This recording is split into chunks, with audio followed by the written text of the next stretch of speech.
Hello， 大家好，我是大宝。我们今天呢邀请到上个月4月24号呢有到我们频道上一起直播的宇宙俱乐部的主理人之一1000。嗨，那1000呢，虽然在宇宙俱乐部里面呢，他有负责关于就是协助很多在提供灵性服务的人的一些整合啊，还有开发他的系统啊等等的。但是呢，就我所知，他有一个很有趣的面向，然后我就想要跟大家介绍。什么面向呢？就是我觉得他是我心目中很特别的一位身心灵的评论家。因为他以前呢还没有选定特别一个疗愈的方法的时候呢，他也试了很多的门派，所以呢去了很多的门派以后呢，他现在就对于各个门派呢，就是都大大知道他们有什么样的优势，然后又有什么样的 bug。他真的是可以很辛辣的评论这一切的。我不晓得今天可以讲多少啦，不知道这样好不好？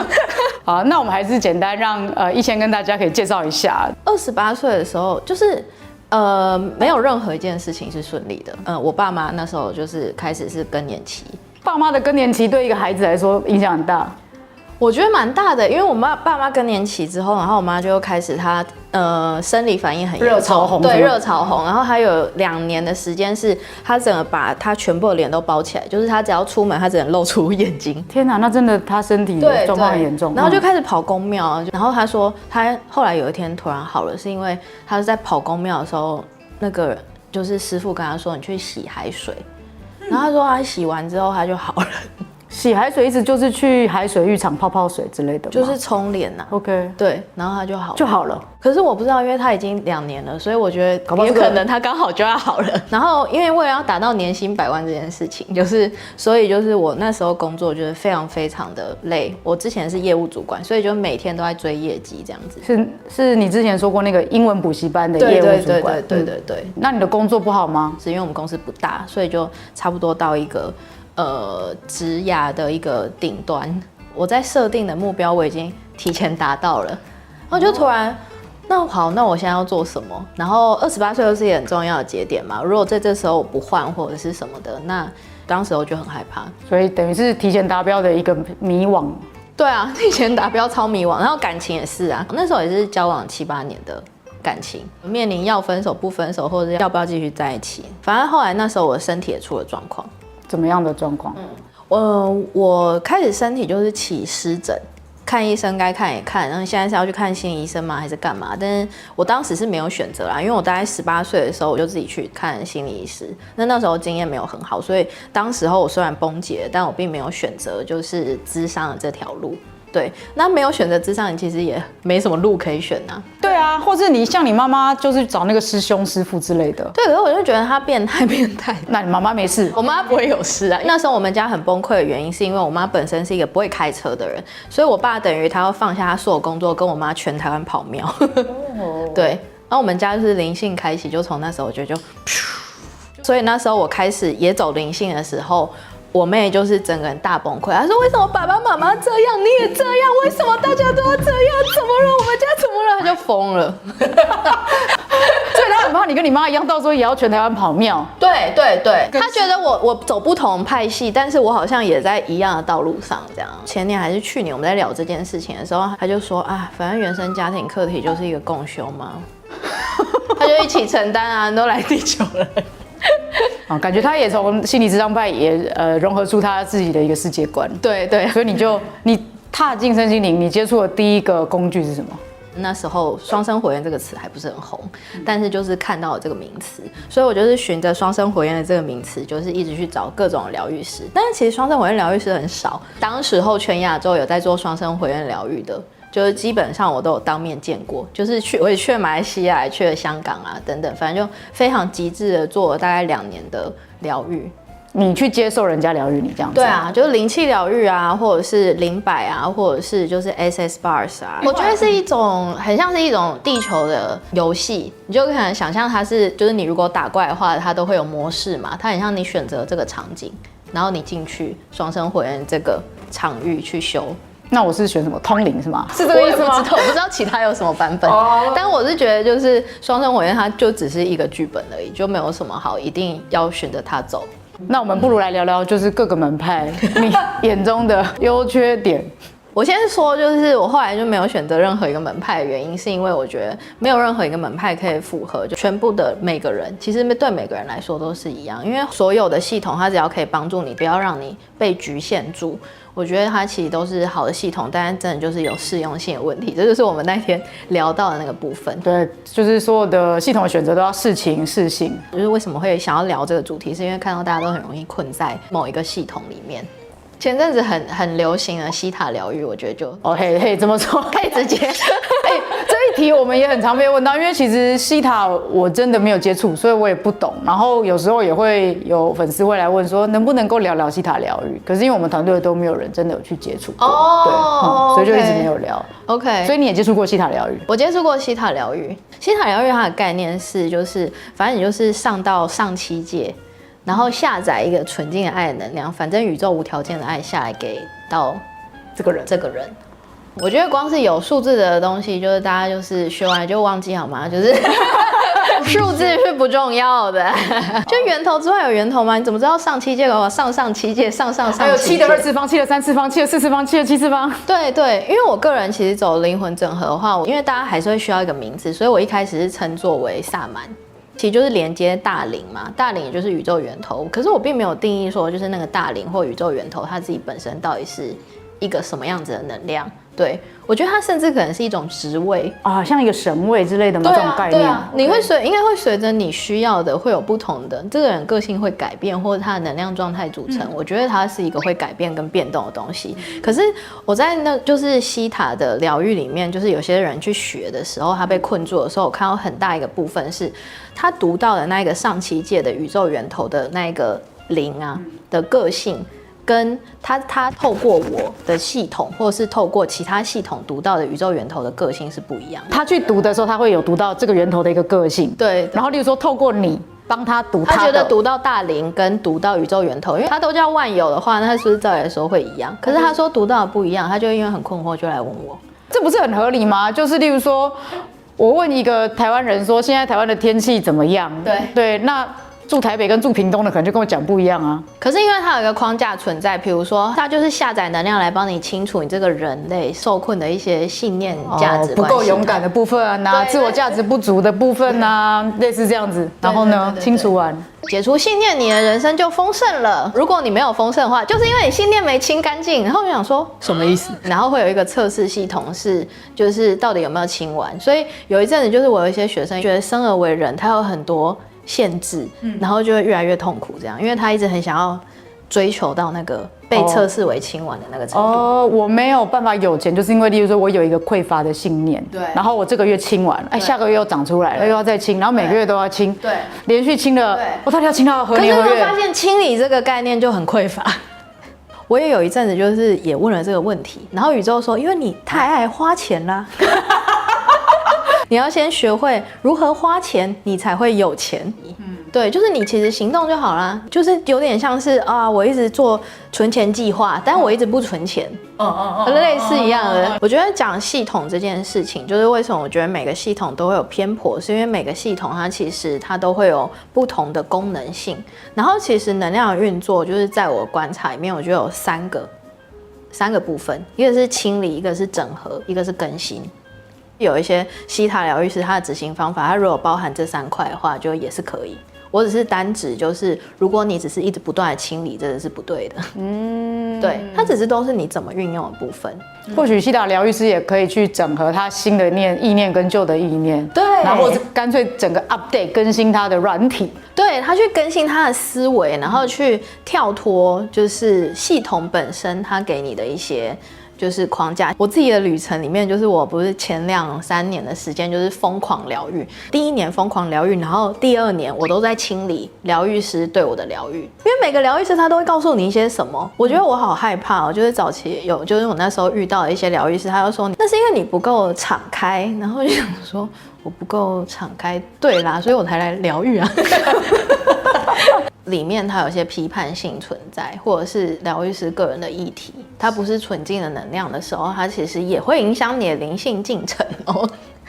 这是真的。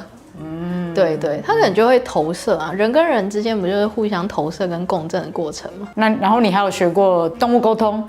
学动物沟通，对。那你现在还有在服务吗？没有因为跟动物沟通太好玩了。所以我不想把它变成工作，就有点像你不想把兴趣变工作一样。然后还有就是灵气，其实我觉得宇宙符号就很像是一个钥匙的概念，不是 Microsoft 才会有金钥吗？哦，你要插进那个 USB 才可以打开这个软体。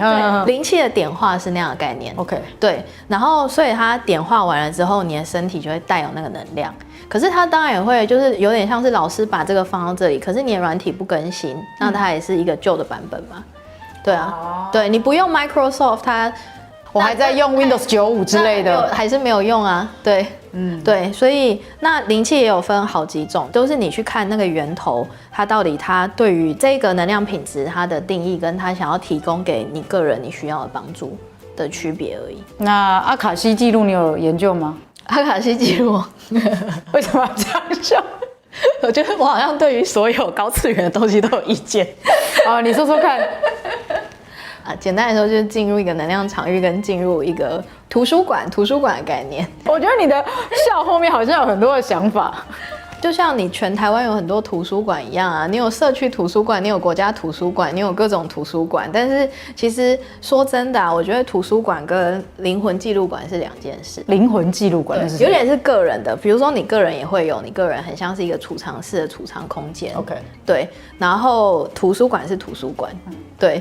就是两件事。图书馆有很多跟我无关的事情，是这个意思吗？对，你可以问到的事情比较多。坊间可能对于就是阿卡西记录，它的执行方式是你进去了一个场域，然后你去问那个 keeper 这样子。说实在的，我就跟我们接受任何一个高灵是很类似的事吗？你说那个 keeper 就会像那个高灵吗？对啊，就是我们仍然会带有我们自己在收讯的时候所受到的阻碍啊，是我们的滤镜，我们的过滤器，对我们的过滤器。但我觉得好处可能是你在进入那个能量场域，它相对，因为你有一个仪式嘛，就是你进去之前你先净化啊，然后先跟那个环境共振啊，所以你比较容易到一个高频的状态。对，但是我觉得很多东西就是真的是学完了就丢掉，你不要觉得图书馆只有一间哦。我还有听过有人跟我说，他收到一个讯息，他说阿卡西图书馆总共有48层。那我就问他一个问题，我就说，那我们每个人都在扩展啊，所以48层是谁的48层？因为会不会你48层，可是我可能过了5年之后，就是我可能可以开到100层，也不一定啊。对啊，因为层是一个数字，搞不好我只有1层，然后平房很大。对啊，好，我们讲了3、4个系统，然后还有其他吗？像灵摆也是蛮有趣的啊。大概也是3、4年前的时候接触的时候，那时候大家都很害怕，就是说灵摆会连接上在空间里面不好的灵，但是其实就跟通灵或者是大家很怕开天眼之后会看到不好的那个一样，对，它其实还是关系到你这个管道，你到底有没有设定对的意图？是你的电视台怎么转，就是只有那几台啊。你学会切换频道就没事啊。那你如果一直去看鬼片，对，那我能怎么帮你呢？确实，我也发现会有一些身心灵的工作者，你会发现他在讲解的时候，可能常常都会带有某一种特质、特色。对，我之前有接触过一个是会帮人家解星盘的，然后呢，这个人本身也是一个小心翼翼的一个人，所以他都会说看一下大宝啊，所以你的土星回归在，你要小心哦。然后这边结束之后，你就得到10个注意事项，好像其实是这一个协助你的身心灵工作者，其实他真的是会透过他的一个过滤或他的视角去解读这个东西。对，但是其实我觉得很简单的一个方式，其实就是你去搞清楚这个人他做这件事情他原始的意图。举例来讲好了，比如说塔罗好了，塔罗也有分，是有一些塔罗师会被说很准，然后有一些塔罗师会被说很疗愈。他可能他的意图是疗愈你，所以他是帮助你去看见一些东西，但是他不帮你做决定，那个是一种。对，可是你不能想要很准确的讯息你去问他呀，那你就会觉得没有用。对，那如果也有很准确的，就是他很会去抓取，就是飘过来的讯息，以及就是牌面上面他需要给到这个人的讯息，那是关系到他跟这个人连接。对，那就是其实就是看同一个工具，它也会有不同种的用法。所以其实除了工具它自己有本身的属性之外，就等于是施作那个人其实是占着最重要的因素。对，所以我觉得所有的在这个旅程里面，就是你觉得你扩展的事情，就是都不要觉得是极限。扩展是必然的。对，扩展是必然的，因为本来我们来到这里就是为了要扩展而来的。对。但是如果有一个系统是让你越学越多自我限制的话，真的要好好思考你是不是被困住了。我觉得修心才是大家其实最重点的一件事。对，因为如果你心轮打开了，你其实你会知道说，哦，那个好像有点不对哦。对，可是那个不对，其实我觉得任何系统的不对都不是那个系统的不对，它就只是它不适合你现在的样子。你就是反正你修完了，那你就去下一个地方啊，你的人生就再前进啦。找对疗愈师就是让你舒服，然后不要循着系统去，我觉得其实是最重要的。我之前就是很早期就有收过一个讯息跟你分享，就是我就问说灵修大家都会很想说到底我该从哪里开始，有几个步骤嘛，或者是什么的。然后其实第一步骤是要先觉察跟探索自己啊，先自我觉察探索自己，这等于是向内的嘛。对，先向内，然后第二步再去找一个老师，对，或是一个系统学习也可以。对，但很多人都从第二步骤开始，觉得我要先找到一个老师跟他学，我才能开始我的旅程。可是根本不是这样。我觉得对我来讲，灵性修行或任何修行的旅程，它都跟你有没有一个系统没有关系。那第三步呢？第三步骤就是回到宇宙的连接吧，我记得好像是跟自己的高我连接，或是跟自己的更大的自己连接扩展。但我觉得现在有一个问题，是因为很多人他没有学过怎么觉察自己。所以他们会去找一个老师教他们怎么觉察自己，对吧？对啊，因为如果这个人没有一个人去协助他打破惯有的一个模式的时候，他其实就在这里一直转。要看 YouTube， 看大宝 YouTube， 谢谢订阅啊，谢谢。对，我觉得看不同的观点，不要说他高维或者是什么观点，都不要想，就是不同的观点，不同的人的视角。朋友们可能都是同个类型的，所以你在聊怎么聊，也就是那样。对啊。然后你换了7个工作，都在一样的状况不顺啊，你就觉得好奇怪哦，这个世界都好乱哦。或者说你换了6个男朋友，然后每个男朋友都是渣男啊，然后你们就会轮流就是都抱怨一样的事情。那你都会怎么做？例如说他真的来问我说为什么我都一直遇到渣男，然后我就说哦好啊，那你是真的想了解吗？还是你只是想要抱怨？对，你是如果真的想了解的话，那我们就是好好坐下来，然后我可以用很多种工具嘛，例如说我可以拿奥修的禅卡，或者说我也可以帮他做通灵解读，或者是怎么帮他去做一些分析，是真的可以的。但是通常这样的自我觉察的一个过程都不会太舒服。如果这个一直转圈圈的女生然后来找你，我根本就不管她的情绪。我会跟他说，你可以跟我讲一次，我可以跟你讲一次我的想法，对，讲完了下面再有一次，那我没有要听。对，如果他是朋友的话，那当然个案就不一样，因为个案的有付钱就不一样了。不是哦，是这样吗？不是，因为我觉得个案来的心情比较是准备好他想要处理。那你主要在提供的身心灵服务会是怎么样面向的？现在的你？一个是从占星能量去看宇宙的意识，对，因为本来我们活在这个星盘就有我们该带有的能量品质，那把它找到了之后，就是其实会帮助我们了解我们人生很多事情。所以，例如说有一个人他就拿他的星盘来，然后就帮他解读，对，看他想要灵魂的蓝图啊，灵魂的能量啊，这样子。对，为什么我人生会经历这个啊，或者什么的。对，然后还有双生火焰的疗愈，就是跟咨询我还是有在做，跟帮大家做能量的整合跟能量的解读，因为我们刚刚有说就是能量分成3个步骤嘛，就是知道自己的能量运作，其实会比较知道自己为什么会有这个身体状态啊、情绪状态啊，跟投射出来这一些人生情境跟课题，就是清理、整合、升级嘛。对，清理、整合跟更新、升级这样。对，所以例如说内在可能有2个互相矛盾的信念在打架，我想要变有钱，可是为什么我一直匮乏？然后就类似之类的，就帮他找出来。因为你是在更新，跟你是在整合，那个情况不一样。所以也是在解读他能量，跟他整合他。对。然后还有草药是吗？草药咨询，对，我是中央行第4代这样，对，然后从小就混在草药里面，然后就有一天，突然就开启了，发现我可以跟草药连接。那我烧那个草药的时候，我可以知道它的功能是什么，就是尽管我没看过它，然后你就直接吃。